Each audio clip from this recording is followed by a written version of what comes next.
Hello guys, nandito nga pala ako sa likod ngayon guys. Quick vlog lang ito para meron tayong pag-upload. Ang kawawang butiki nahulog dito sa ano oh. Ang laki niya. Ito yung butiki na laging naririnig ko dito eh. So hindi ko yan i-release dito kasi papasok yan uli sa bahay. Ewan ko, siguro galing dun sa bubong nahulog. So ayan. Ang gagawin ko, i-release ko sa labas. Sa labas dun sa may ano ba, sa may kagubatan. Doon siya maghanap ng kanyang bagong bahay. Pero butiking bahay kasi ito eh. Kaya maghahanap ito ng bahay. Pero bahala siya doon maghanap sa kagubatan. At least pakawalan ko doon. So pupunta tayo guys. I-carry ko ito. Huwag ka sanang tatalon at ako. Mapapasigaw tayo nito. May sabon pa naman ito kaya soon mamamatay ito. So punta ako dun sa labas at pakawalan ko doon. Diyan, lumalangoy siya oh. Yan. Itatapon ko siya doon sa doon sa labas. Doon sa labas, lalabas ako at doon ko siya ilalagay. Ay, sus, namamatay na siya. Uy!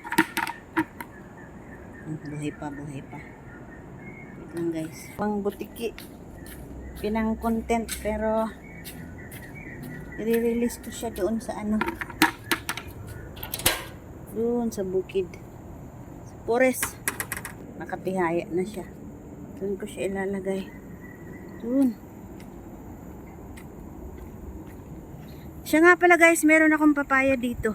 Yan o. Ay, nahulog yung takip. Tinakpan ko kanina, nahulog. Yan. Ayan na siya. Doon ko siya guys ilalagay. Yan o. Wala ka dyan. Yun. Yun na. Yan na siya. Yan na siya. Yun na, gumapang na. Yun. Tago na siya.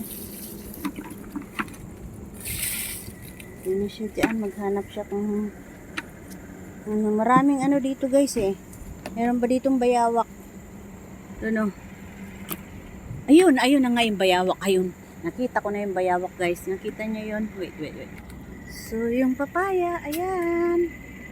Ayan, wait, papakita ko sa inyo guys yung buhaya. Ay, buhaya. Yung tawag dito. Ayun, nakita ko yung yun o, wait, isusum ko. Ayun o. Yan, bayawak. Umakyat sa may puno. Yun yung yun, bayawak yun. Ayan. Ando na naman siya sa may lagi yan umaakyat dyan. Ayun, bayawak o. Ayan, kita nyo ba guys? Ito yung buntot niya o. Wait ano yan? Yan o. Yan, wait. Paliitin natin. Ayan o. Kita nyo yung buntot, laylay. So, yung butiking malaki, pinaano ko na doon. Doon na siya maghanap siya ng niya. Butiking bahay yun eh, pero mahirap na patayin. Ayaw kong patayin, kaya nirelease ko dyan. Yun naman yung bayawak umakyat sa puno. So, yun lang guys, at kailangan ko pa maglinis. Bye guys! Sensya na sa aking content yung butiki. Kawawa kasi kung hirap naman yun patayin o i-release din uli dun. So yun. Bye guys!